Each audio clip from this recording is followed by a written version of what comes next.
रामकृष्ण हरी सर्वांना. काय मत, चहा घेणार का?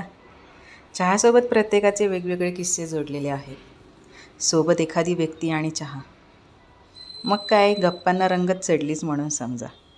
चहाने जगाला एवढं वेडं केलेलं आहे की सकाळी उठल्याबरोबर म्हणू नका किंवा दिवसभरात कधीही कंटाळा आल्यावर म्हणू नका, सगळ्यात पहिल्यांदा आठवतो तो म्हणजे चहा. बरोबर ना? मला माझा बालपणीचा एक किस्सा आठवतं.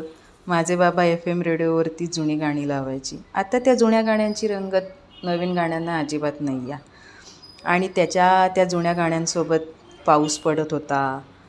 माझी आई तिथे गरम गरम चहा करत होते. चहासोबत खारी, बिस्किट आणि आमच्या गप्पा.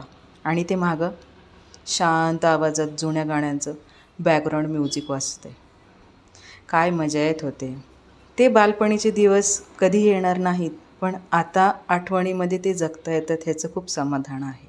चहा तयार झाला.